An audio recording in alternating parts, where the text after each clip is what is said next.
Good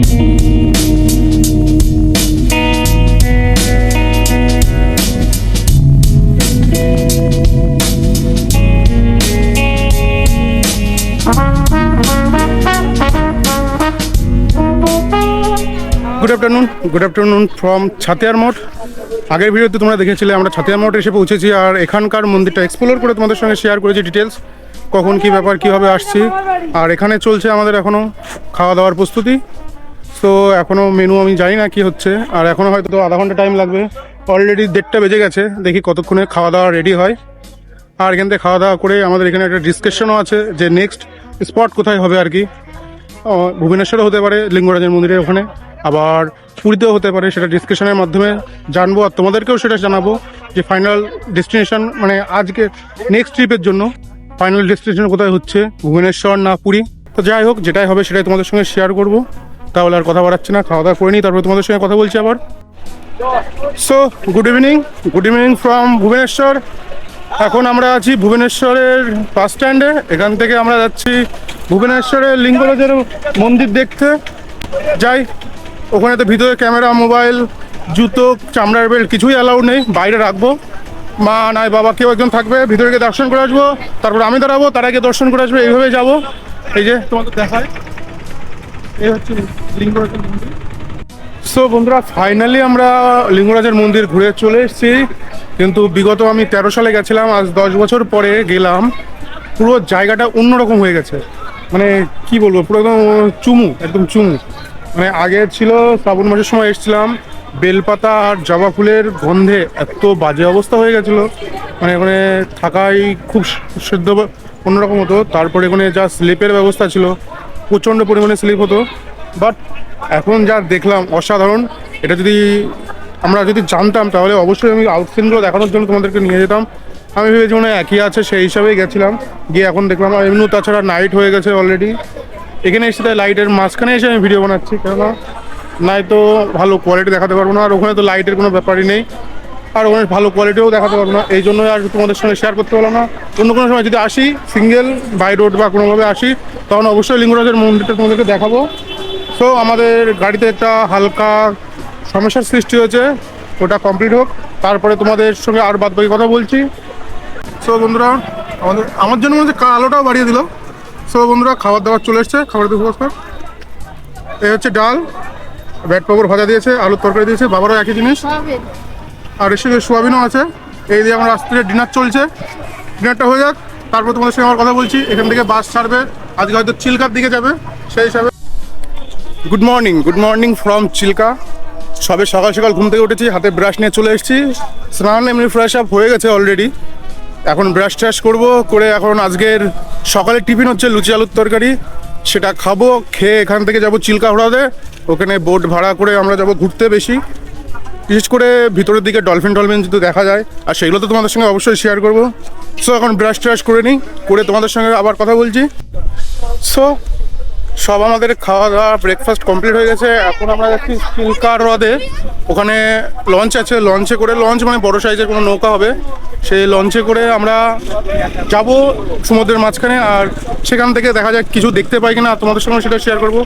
এখানে already সবাই চলে এসছে, এখনও ঘরের থেকে সবাই বের হয়নি, সেই জন্যই আমরা যেতে পারছি না আর কি। তো সবাই বেরোক, আর তোমাদের সঙ্গে সেগুলো শেয়ার করছি আমরা ওখানে গিয়ে।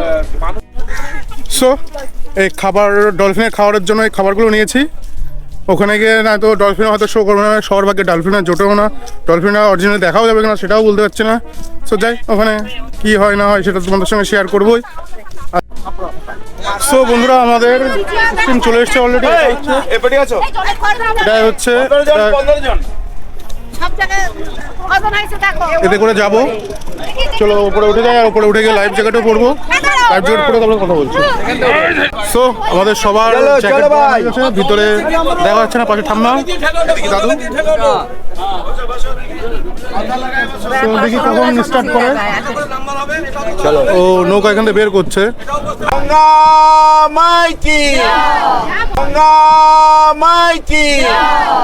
সো বন্ধুরা, আমরা এখন চিল্কা হ্রদের মিডিলে আছি। এদিক থেকেও দেখা যাচ্ছে চারিদিকে নৌকা তোমরা দেখতেই পাচ্ছ। আর আমাদের এখানে আসতে পড়েছে পার হেড 100 টাকা করে, ছোটো বোটগুলোই।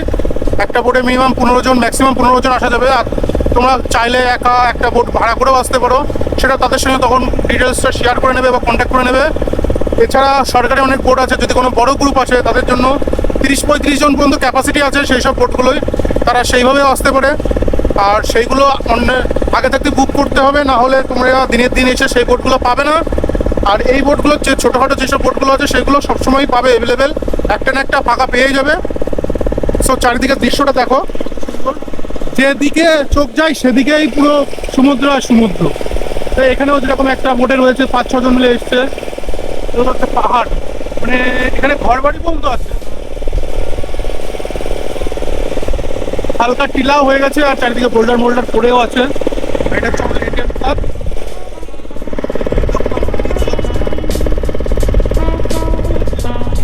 দাদা বসে রয়েছে, কত সুন্দর একটা মনোরম পরিবেশ, সবাই চেষ্টা করছে যেটা মতন থাকার। চেষ্টা করবো তোমাদের মাঝখানেও ভালো ভালো জিনিস উপহার দেওয়ার, যতটা পারবো চেষ্টা তো অবশ্যই করবো।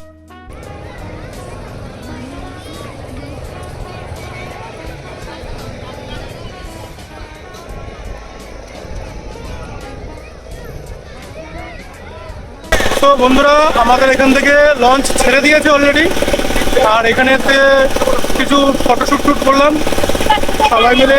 আর এখানে আমাদের ঠাম্মা দাদুরা গ্রুপের যে কজন আছে 15-16 জন আছি, 15-16 জন একসাথেও ফটো তুলেছে, আর কেউ কেউ সিঙ্গেলও ফটো তুলেছে, আমরাও তুলেছি। আমরা যে ফ্যামিলির 4 জন, আমি, মা, বাবা, দাদা সবাই মিলে ফটো তুলেছি। তো তাহলে আর কথা বলাচ্ছি না। আর ওয়েদারের জন্য আজকে ডলফিন তোমাদের সঙ্গে শেয়ার করতে পারলাম না, যদি কোনো জায়গায় দেখতেও পাই অবশ্যই তোমাদের সঙ্গে শেয়ার করব। আর এখন হয়তো আমরা এদিকে লঞ্চটা ঘুরিয়ে নিয়ে যাবো, ওদিকে পাহাড়টা দেখাচ্ছিলাম তখন, ওই পাহাড়টা হয়তো ঘুরিয়ে নিয়ে আসবে আমাদেরকে। আর ওদিকে যদি যাই অবশ্যই তোমাদের সঙ্গে শেয়ার করবো কথাটা, আর জায়গাটাও শেয়ার করবো। তো এখন যাই, দেখি কোন দিকে যাই, তারপর তোমাদের সঙ্গে কথা বলছি। সো বন্ধুরা, ফাইনালি আমরা চলে এসেছি এই পাশে, আর এখান থেকে আমাদের বাসস্থানে যাব। ওখানে গিয়ে রান্নাবান্না খাওয়া দাওয়া হচ্ছে, রান্নাবান্না হয়ে গেছে অলরেডি হয়তো। আর খাওয়া দাওয়া হয়ে গিয়ে একটু রেস্ট নিয়ে বিকাল নাগাদ হয়তো গাড়ি ছাড়বে এখান থেকে। সো ওখানে পৌঁছাই। আর এখানে তোমাদের ডলফিনটাও দেখাতে পারলাম না, আরও অনেক কিছু দেখানোর মতন আছে, সেগুলো দেখাবো পরে আস্তে আস্তে। এখন তো সবই এখনও উড়িষ্যায় ছাড়িনি, অন্ধ্রের মধ্যে ঢুকি, তারপরে অনেক কিছু নতুন নতুন জিনিস দেখানোর। আমার ভিডিও দিয়ে আবার নতুন করে দেখবে। সো আর কথা বাড়াচ্ছি না, এখন হোটেলের দিকে যাই, তারপর তোমাদের সঙ্গে আবার কথা বলছি।